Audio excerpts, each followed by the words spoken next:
Hey everyone, Seth here today. I'm going to take a look at this package, what's inside of it. Hopefully it's something fun.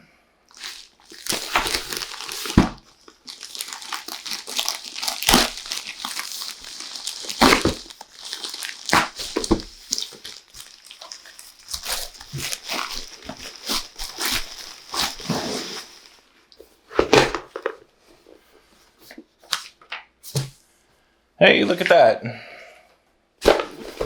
Ordered this a couple weeks ago. Yeah, really not packaged very well, Goodwill. I would definitely recommend some stiffer packaging. I mean, this is okay for some stuff, but yeah, I'm not happy about it. It's my first big box purchase in, I don't know, at least 10 years. But Star Trek Starfleet Command. This is a game I never got to buy as a kid until one of the later versions came out.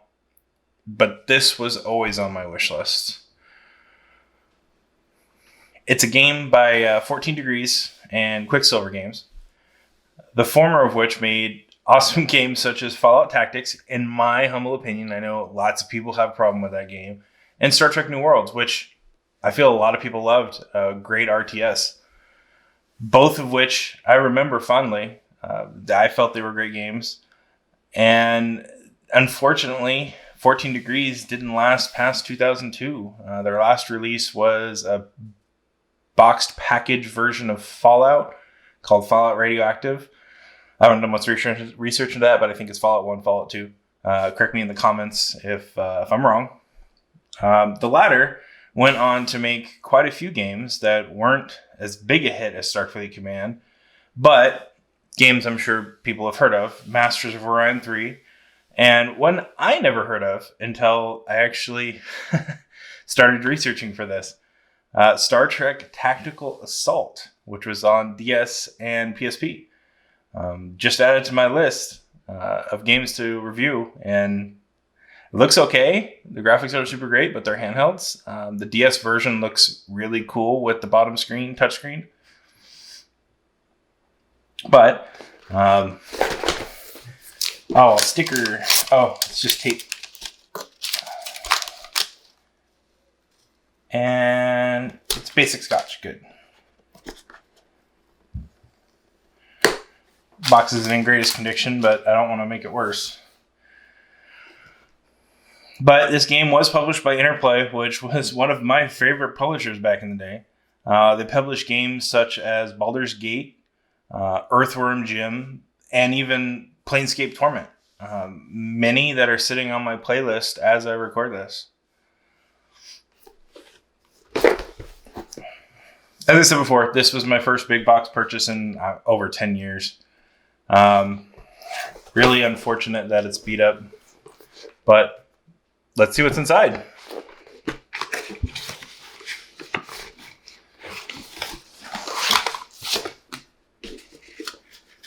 Actually, looks like it has all the goodies in here. Come on. I'll start off with this multiplayer reference sheet. This is basically useless nowadays.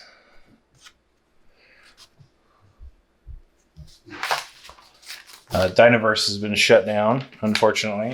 There are some players trying to keep it alive, but I don't think they're really working on it anymore. Reference and troubleshooting guide for Windows 95 and DirectX up to 5.2. Man.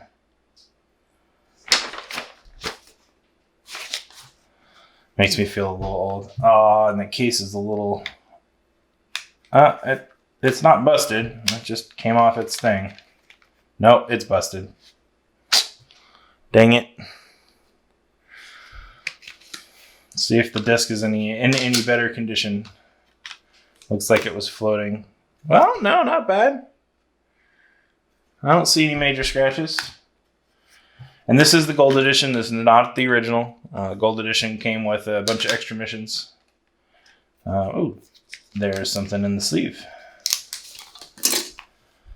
Just good old booklet. Quick start manual. Not in color. Printing color was probably pretty dang expensive back then.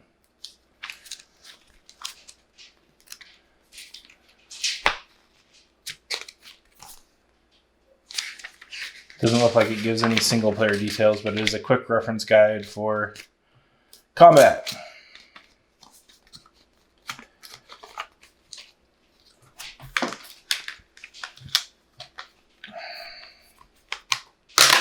And then the biggest part of this, the instruction manual, which has a cut in it.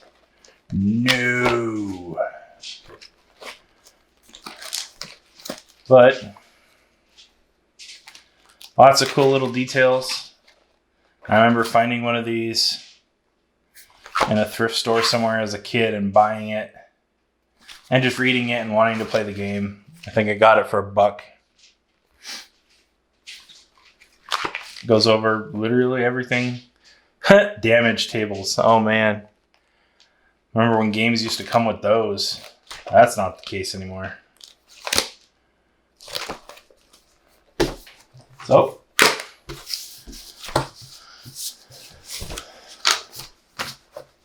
there's all that.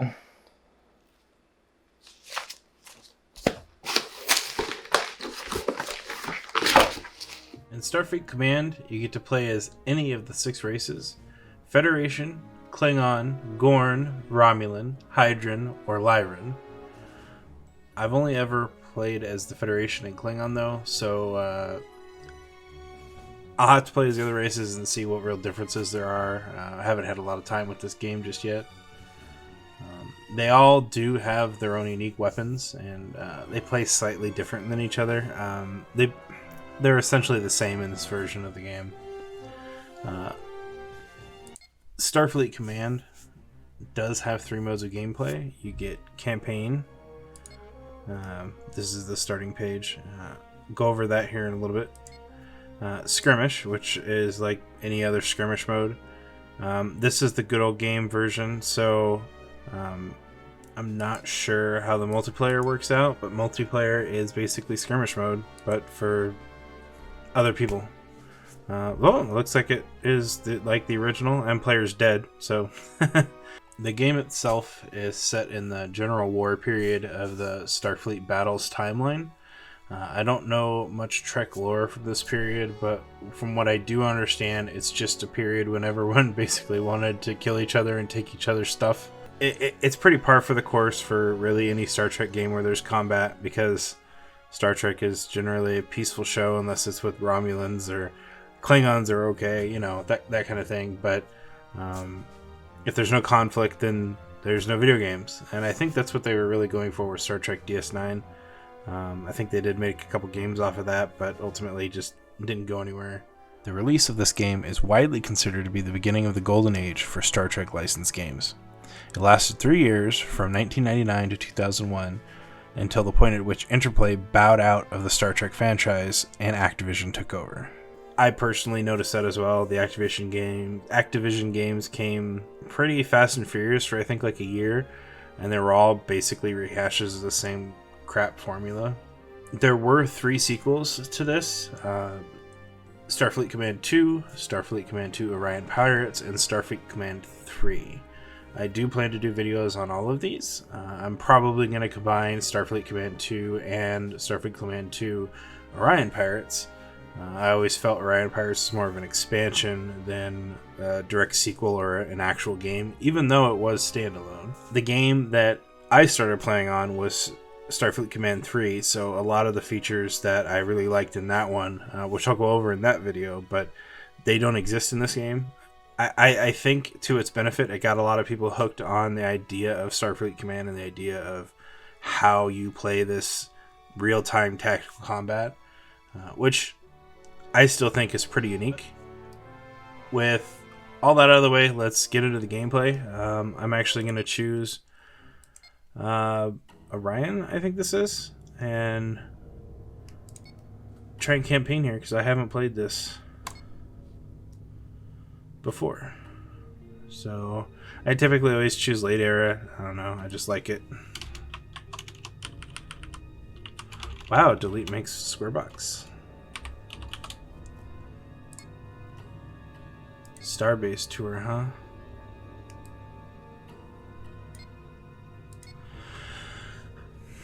So basically, in every game, or in every faction, you get access to the Academy, which is basically your tutorials,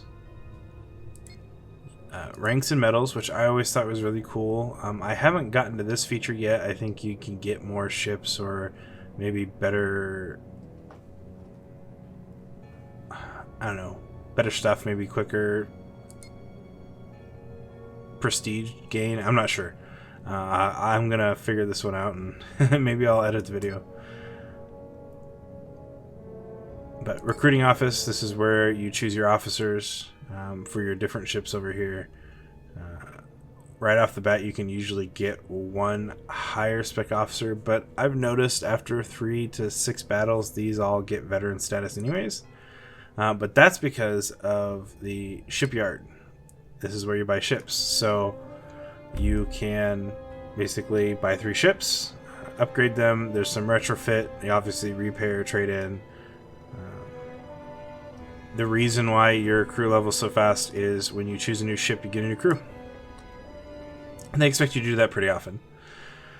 Space dock is where you buy your shuttles, your missiles, your marines, mines, and space parts. It doesn't look like there are any missiles for Orion Pirates, but it is what it is. A lot of the story plays out through the Galactic News and the Galactic Map.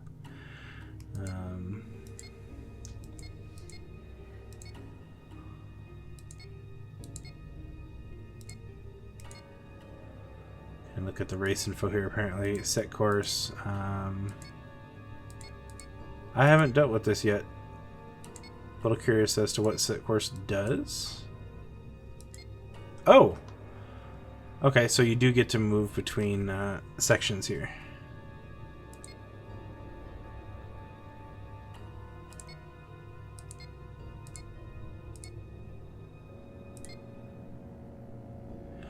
Ah, you spend your prestige to move. Okay, well, let's take a mission.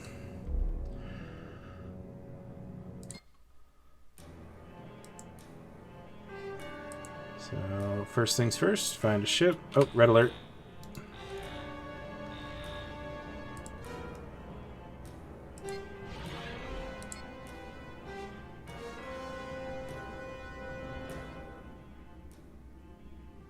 I usually launch a probe at this point.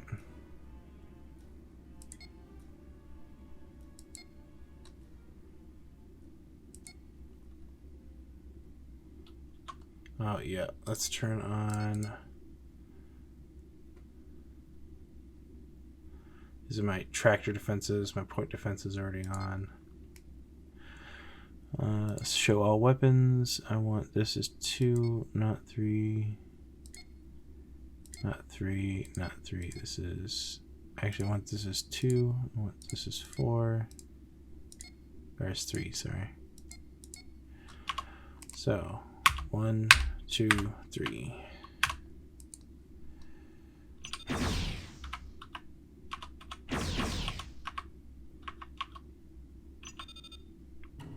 This little button here will show you your arcs. Ooh. Oh, that's cool. Oh, too far away.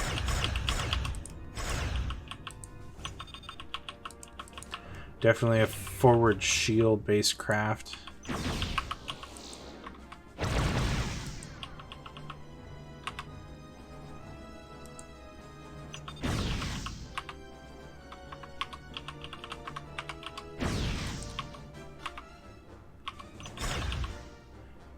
Oh, I still have phasers on 3.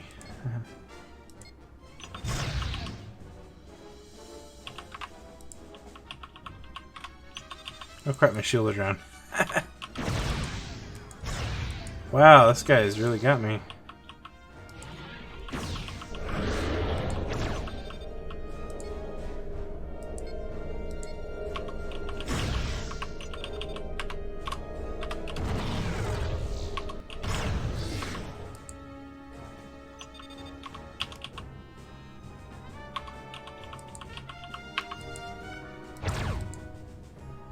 Crap.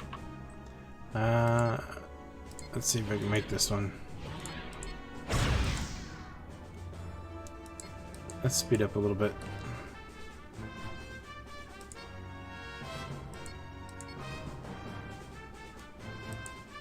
Yes, I haven't tweaked my shields yet. I should probably put some energy into those.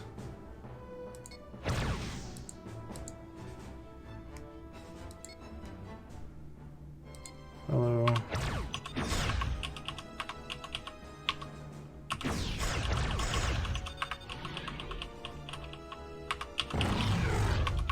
Too far away.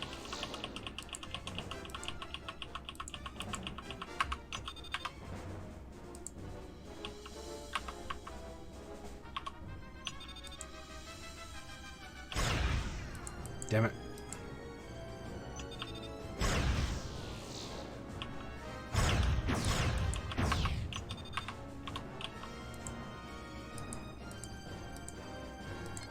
Let's book it.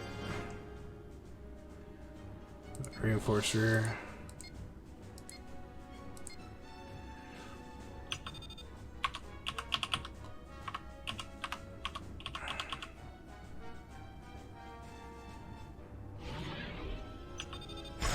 Bring my shields back up a little bit. I'm out of repair parts. Or am I?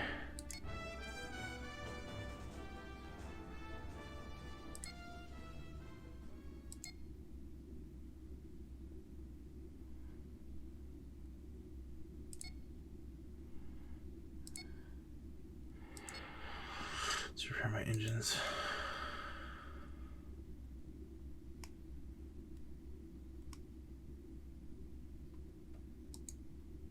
What is that? Oh, yeah, you can crash into asteroids. Be careful with that. Okay, let's turn down my engine, get some power back.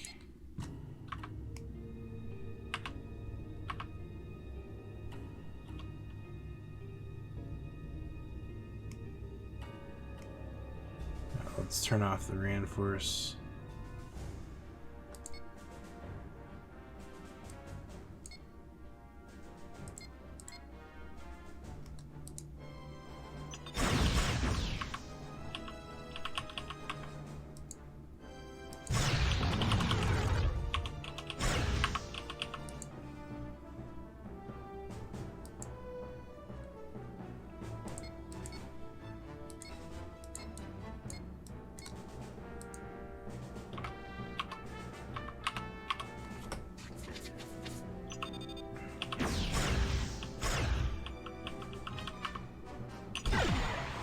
Ah.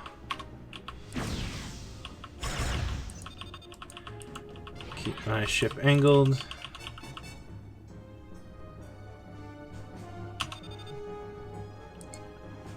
Why am I still at full power?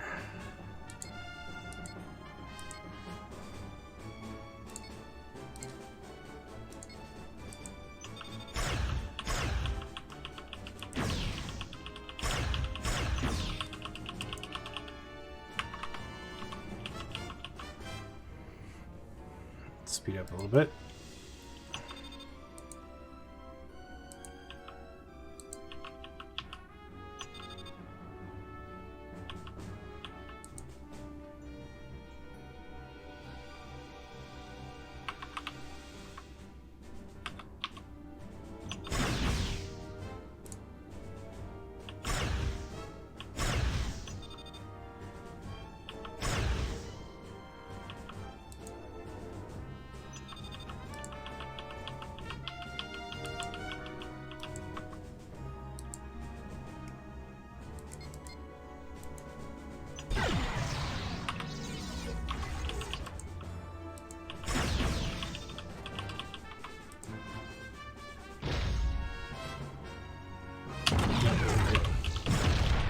Nice. And I'm going to take a little damage. Oh, I just got out of it.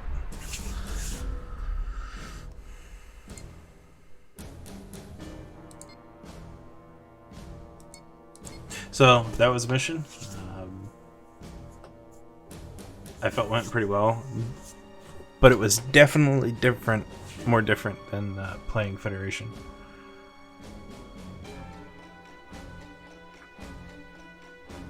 The controls do seem daunting at first, but once you play from the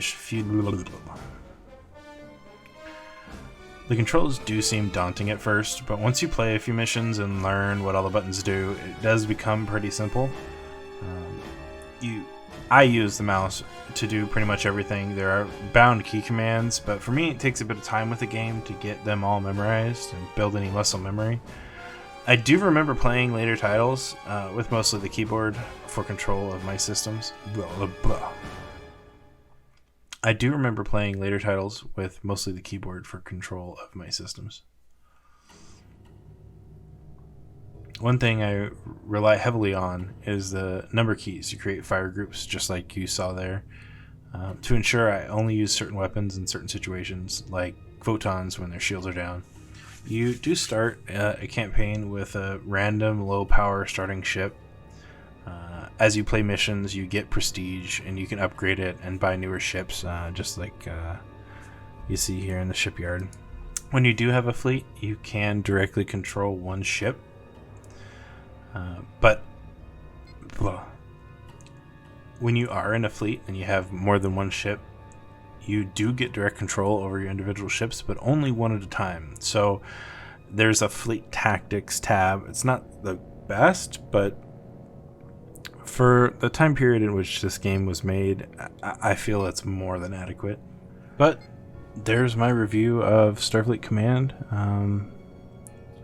The end part was a little long, playing the mission, but at least it wasn't one of the horrible missions where your enemy is cloaked the whole time and all you can do is fire your phasers at it. Came across a couple of those. They take 20 to 30 minutes just because you have to damage the shields enough to get to the cloak to take the ship out. If you guys like this video, please like and subscribe and do the whole YouTube walk across my YouTube page. Please share if you like this video or you like any of my other videos. I am trying to grow this channel. If you have any questions or any critiques, put them in the comments below. Thanks, guys.